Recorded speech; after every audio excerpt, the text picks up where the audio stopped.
terem uma ideia da dispersão destas cartas, em 2017, o presidente da Federação Russa, Vladimir Putin, presenteou o governo brasileiro com 5 cartas escritas pelo imperador Pedro II para diferentes destinatários europeus.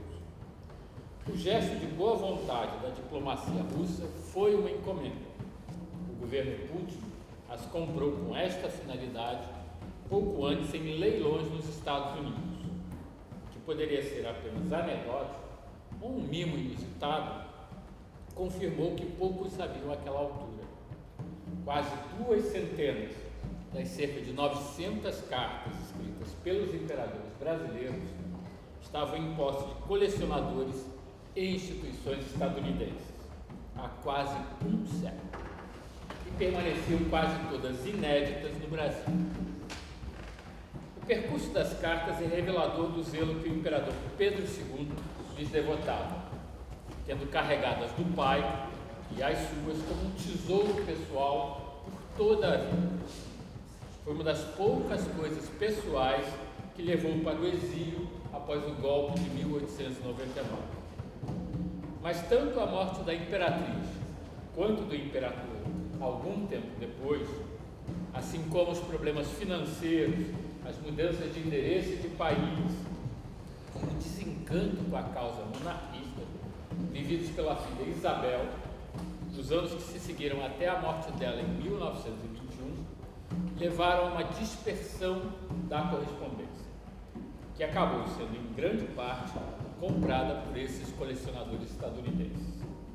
Um deles, o milionário Arthur Milton Huntington, adquiriu a maior parte delas para o acervo da Hispanic Society of America, uma entidade de pesquisa e conservação que esse milionário fundou em 1904 na cidade de Nova York, onde ainda se encontram muitos originais da correspondência dos imperadores brasileiros.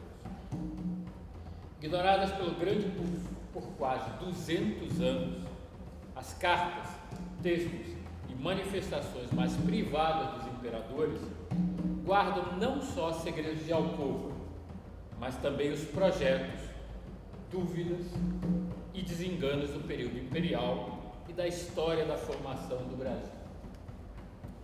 Não é intuito da peça que os senhores e as senhoras irão ver em seguida explorar em profundidade todas as questões que atravessam a intimidade dos monarcas. A escolha de algumas dessas cartas traz a marca da persistente busca do filho pela identidade, pensamento e ações do pai, apartados do convívio pela abdicação do mais velho em favor do mais novo em 1831 e pela morte de Pedro I em 1834, Pedro II visitou os lugares de vida do pai, conversou com amigos, colegas, convivas e procurou dar corpo ao projeto de nação idealizado pelo pai. E guardou as cartas paternas como seu maior tesouro afetivo e guia intelectual. Na economia das palavras, no silêncio das entrelinhas e na interpretação dos desejos paternos estão, talvez, as pistas para um programa lento e discretamente construído por pai e filho e que esta peça redesenha como corporificação do passado. Com vocês, Dom Pedro II.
Meu querido pai e meu senhor, principiei a escrever a Vossa Majestade Imperial pela minha própria letra, mas não pude acabar. Entrei a chorar, a tremer minha mão e não pude remeter para a prova da minha verdade e princípio que tinha feito eu todos os dias.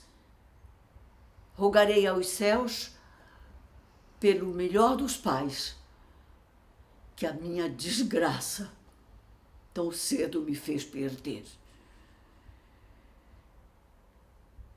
Sempre serei obediente filho e seguirei os ditames de meu augusto pai. Beijo as augustas mãos de Vossa Majestade Imperial como obediente filho, Pedro, com o maior respeito e saudade.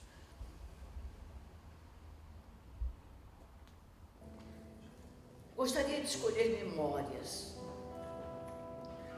poder inventar algumas delas e capturar memórias de outras pessoas e colocá-las nas nossas lembranças. Faço isso, suas. Acordo sozinho no Palácio Imperial, em meio a poucos rostos conhecidos, e descubro que meu pai foi embora. Independência.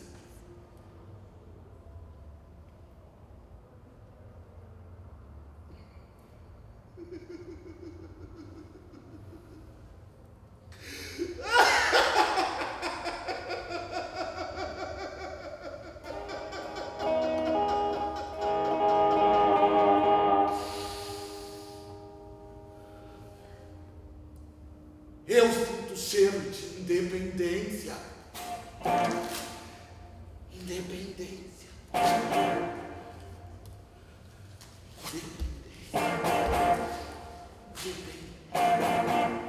Independência.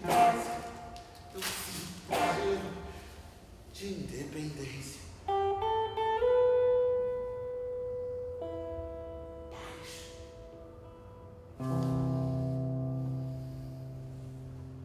E nem daguerreótipo existia quando papai nos deixou. A minha e minhas irmãs. Ele precisou, eu entendo. Era seu dever.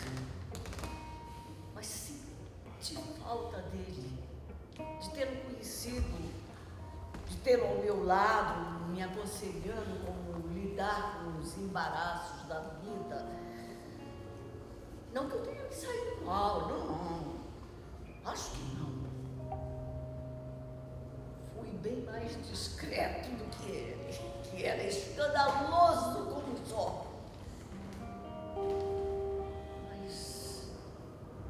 Mas acho que ele foi mais honesto. Aí eu fiquei curiosa, pensando assim, o que uma criança, cara, de 6 anos, pensa sobre ser imperador? E aí eu perguntei pra ele e temos as respostas. Falei assim, Martim, você gostaria de ser um imperador? Eu gostaria de ser um imperador, só queria mandar, porque eu gosto de mandar. Martim, quais seriam suas ordens? O que você iria mandar? Eu queria que as pessoas fizessem pra mim algum chocolate. Muito, muito, muito bom. E é isso. Tchau. Acordo sozinho no Palácio Imperial, em meio a poucos rostos conhecidos, e descubro que meu pai foi embora. Eu tenho 6 anos. Eu sinto um medo incontrolável, eu fico estático. E do meu rosto não cai uma lágrima. Um homem alto, com a barba espessa, me diz: há muito trabalho a se fazer.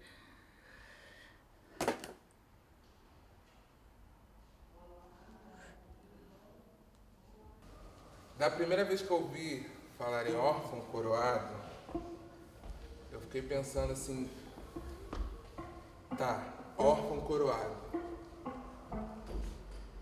E os órfãos que não foram coroados? Quem seriam esses órfãos que não foram coroados durante toda essa nossa história? E aí eu comecei a anotar um monte de coisa, assim. Anotar, escrever como quem escreve cartas. E aí eu queria trazer um caso assim, concreto para contar para vocês, assim, de um menino de 6, 7, 8 anos, que nem Dom Pedro II, que, assim, tipo eu, assim, sabe, negro, eu digo, e que era órfão também, e foi escravizado, e aí só que assim, eu pensava assim, órfão, quando essa palavra veio muito forte para mim, eu pensei assim, órfão de quê, né? A gente pode ser órfão de muitas coisas, né? E falando de um menino desse de 5, 6, 7, 8 anos, que era órfão escravizado, ele era órfão de terra, ele era órfão de nome, porque quando chegava aqui mudavam o nome, ele era órfão de pai, de mãe, de vó, de vô, de amigos. E aí enfim, aí eu pensei como eu poderia trazer isso aqui mais uma vez, né? E aí eu fiquei pensando nos movimentos e todas as insurgências que tiveram no período que os Pedros tiveram aqui no Brasil, né? E aí movimentos de pessoas negras organizavam, né? Em torno de diversas demandas por conta da sua condição aqui nessa terra. E aí o professor Hernani está aqui, nosso professor, e aí só para me ajudar, professor, a revolta dos Búzios não foi no século anterior, né? 1798.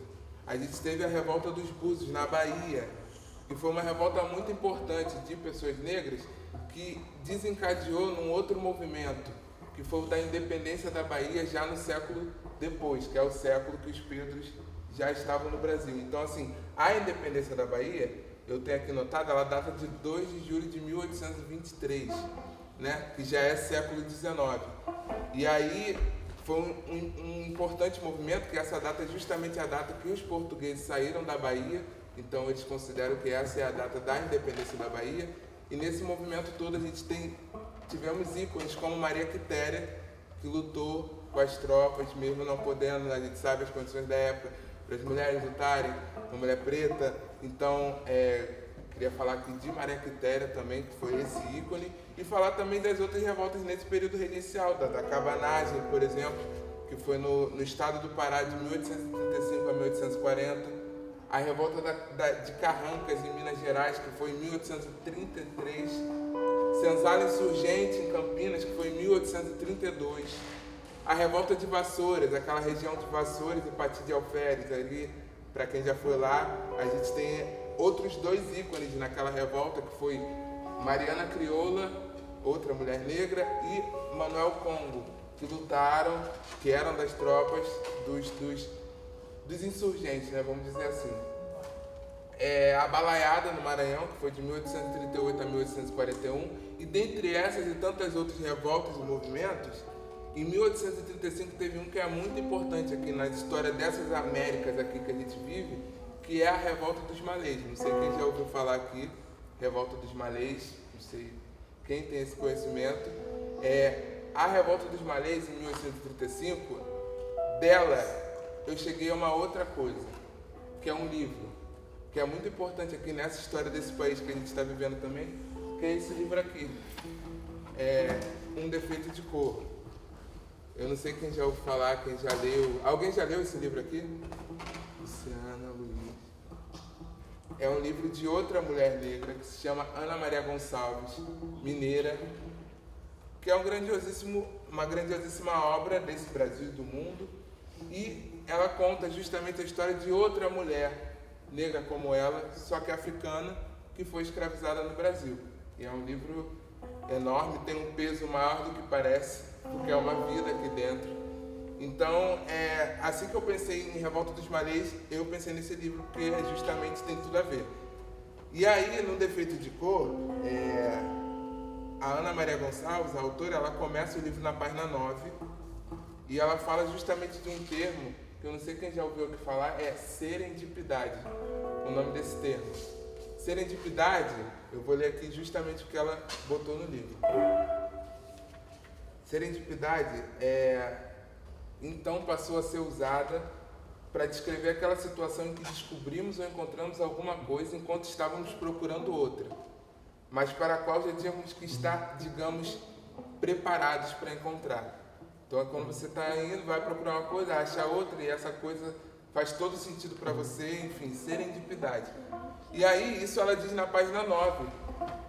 Ela diz na página 9. Quando eu cheguei na página 11 desse livro, procurando alguma outra coisa, eu encontro uma outra coisa, que também foi de muito valor para mim, para essa pesquisa, para essa viagem que eu entrei, depois que eu ouvi o termo órfão coroado. Isso tudo começa no órfão coroado. E aí, eu queria... Luiz, tem como tu ler para mim o que ela escreveu na página 11 desse livro?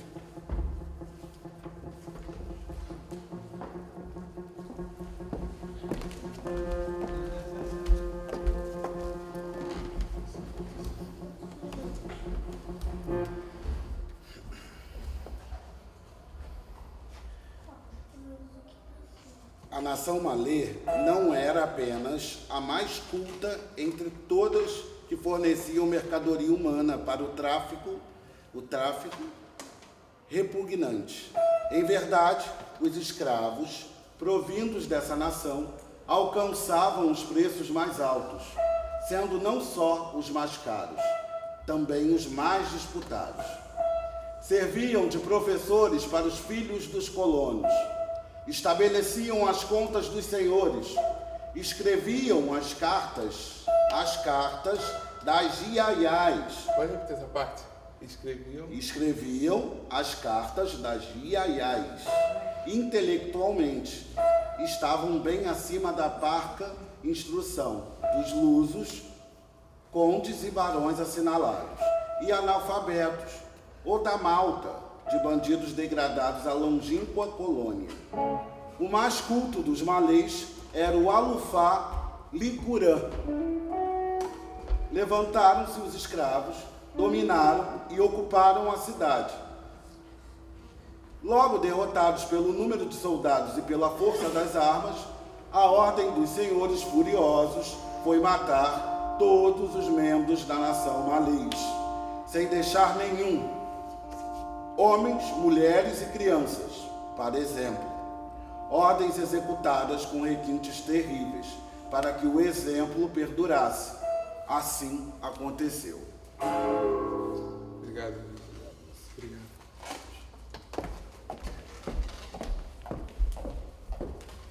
Ou seja, a partir desse trecho que o Luiz leu, a gente consegue ter uma noção de quão coroada era essa nação malê, né?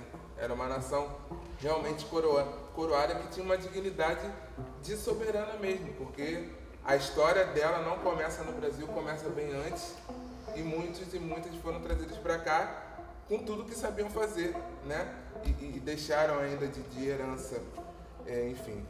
Então, quando eu abri o livro Um Defeito de Cor, na realidade era para falar algo sobre a personagem Kendé, né? Eu falei que essa história era uma história de uma mulher negra africana que foi escravizada no Brasil. Essa mulher é Kendé. E aí a minha memória, de quando eu li, a minha memória me permitiu lembrar de que talvez Kendé, que existe a história de que ela pode ser que ela seja Luísa Gama, que foi uma das líderes da Revolta dos Malês, me fez pensar que essa mulher poderia ser uma órfã coroada, e eu poderia falar mais dela aqui para vocês. Ou então o filho dela, que tem essa história também, que o filho dela possivelmente seja Luiz Gama, que foi um grande homem também da nossa história, que ele poderia ser esse órfão curado, eu poderia falar dele aqui para vocês. Mas na verdade eu fui encontrando muitas coisas nesse caminho, né? Inclusive que esse livro, pude perceber que esse livro é uma grande carta, na verdade. O Nefertiti-Co é uma grande carta de uma mãe que escrevia, e essas cartas nunca chegaram ao seu filho, ao contrário do que acontecia da troca de cartas de Dom Pedro I com Dom Pedro II, que havia uma troca, chegava, voltava, as cartas dela nunca chegaram ao seu filho. E tem um trecho que comprova muito, muito forte isso aqui, e minha mãe está hoje aqui, eu queria que ela lesse esse trecho aqui para mim, por favor.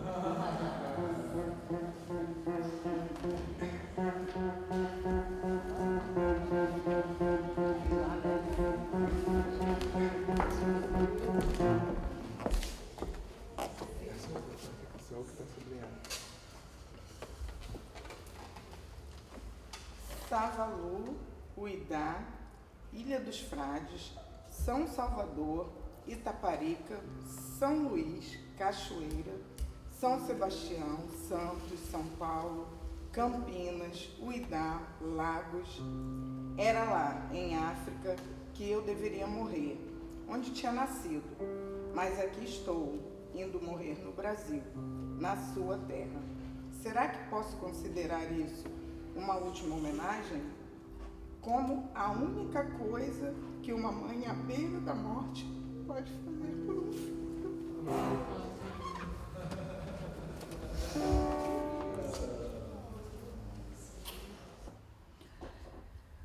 O amor que consagro à minha pátria, os princípios de uma justa liberdade que tenho e o quanto me interesso pela prosperidade e grandeza deste império, me instam a que faça patente ao público as minhas ideias acerca do comércio da escravatura, que, segundo penso, é uma das causas do atrasamento em que por ora estamos.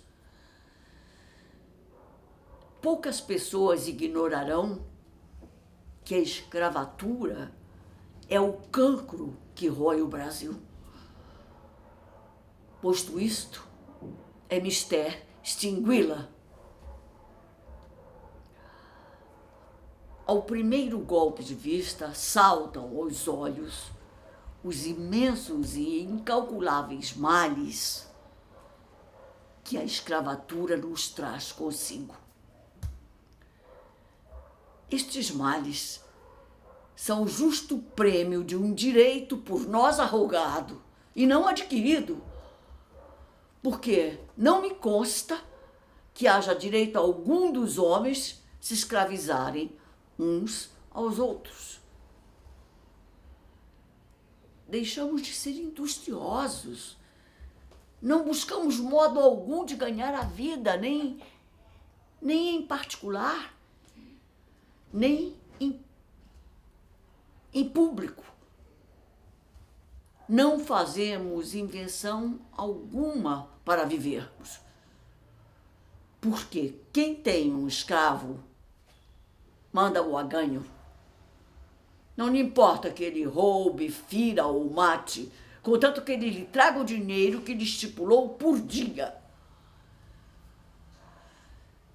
Se o escravo assim não o faz, pancada de criar bicho.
Essa carta meu pai escreveu-me quando estava partindo para Portugal, a bordo de uma nau. Nós nunca mais voltaríamos a nos ver. Meu querido filho e meu imperador, muito lhe agradeço a carta que me escreveu. Eu mal a pude ler, porque as lágrimas eram tantas que me impediam a ver. Agora que me acho, apesar de tudo, um pouco mais descansado, faço esta para lhe agradecer a sua e para certificar-lhe que enquanto vida tiver, as saudades jamais se extinguirão em meu dilacerado coração. Deixar filhos, pátria e amigos, não pode haver maior sacrifício, mas levar a honra ilibada, não pode haver maior glória. Lembre-se sempre de seu pai. Ame a sua e a minha pátria. Siga os conselhos que lhe deram aqueles que cuidaram na sua educação e conte que o mundo o há de admirar e que me hei de encher de ufania por ter um filho digno da pátria. Eu me retiro para a Europa.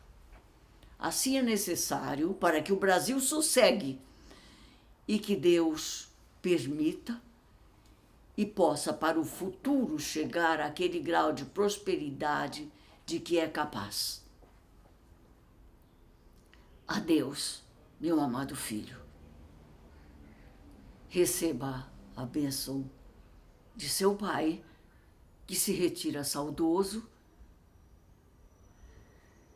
e sem mais esperança de o ver.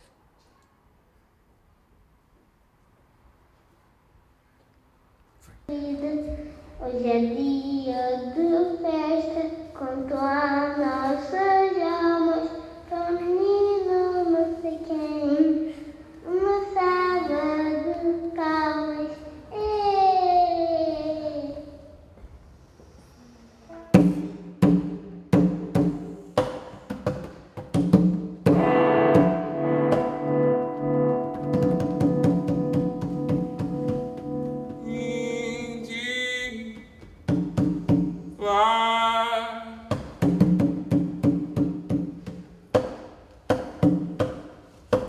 Trouxe a mais bela pérola do mar para te coroar.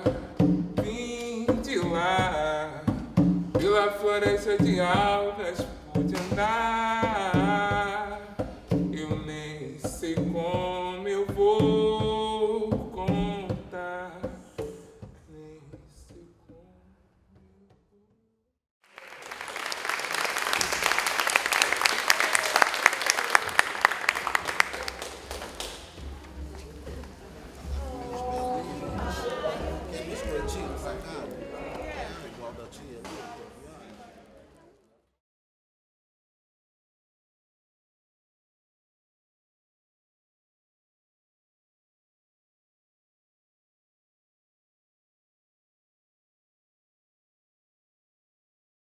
Querido filho e meu imperador, eu muito lhe agradeço a carta que me escreveu.